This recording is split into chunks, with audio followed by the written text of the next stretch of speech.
To coronavirus now, the Kenosha Unified School District is preparing to bring back students and staff members for in-person learning next week, a move that is opposed by the teachers union.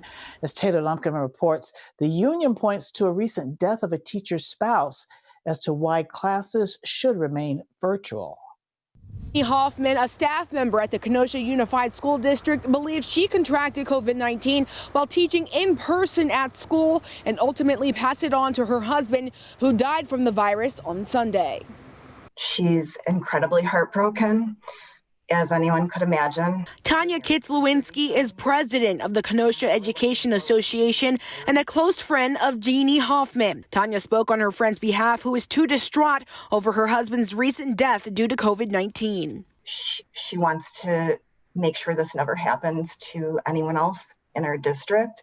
Tanya says Jeanne's husband was high risk, but after using all of her medical leave, Tanya says Jeanne had to return to school for in-person learning, where she says she contracted the virus. Within a week and a half of reporting to work, Jeanne contracted COVID, which she then inadvertently passed on to both her mother and her husband. Although Jim fought really hard for 19 days, he did not make it through. During a meeting of the Kenosha School Board Wednesday night, teachers and parents gave their opinions about the return to in-person learning next week.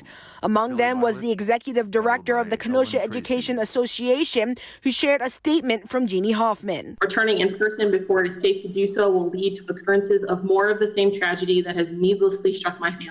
Tanya says a return to in-person teaching right now just isn't safe. Many educators are weighing their options right now.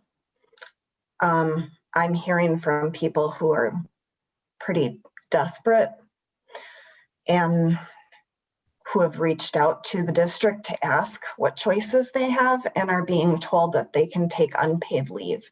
I'm told another teacher similar to Jeanne also contracted COVID-19 in the classroom and passed it along to her husband, who died back in November.